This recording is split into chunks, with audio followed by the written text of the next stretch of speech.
Sometimes you get information such as the student names, or it might be data from a platform such as RazKids, iExcel, and so on.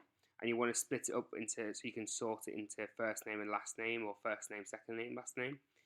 So this is a really quick way of doing it. If you, at the minute, they're all in one cell. So if you highlight the data you want to split up, go to text to columns, go to delimited, next, and then you can decide how you want to space it. So for example, every time there's a space, you want it to split into a new column.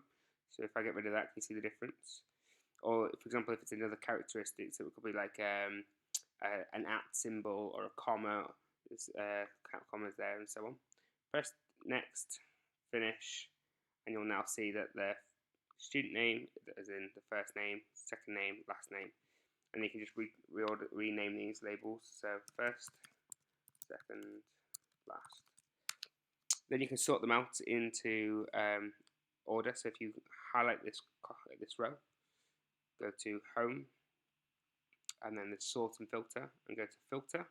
You can then, for example, look for the students only with the last name, for example, number 3 in this case.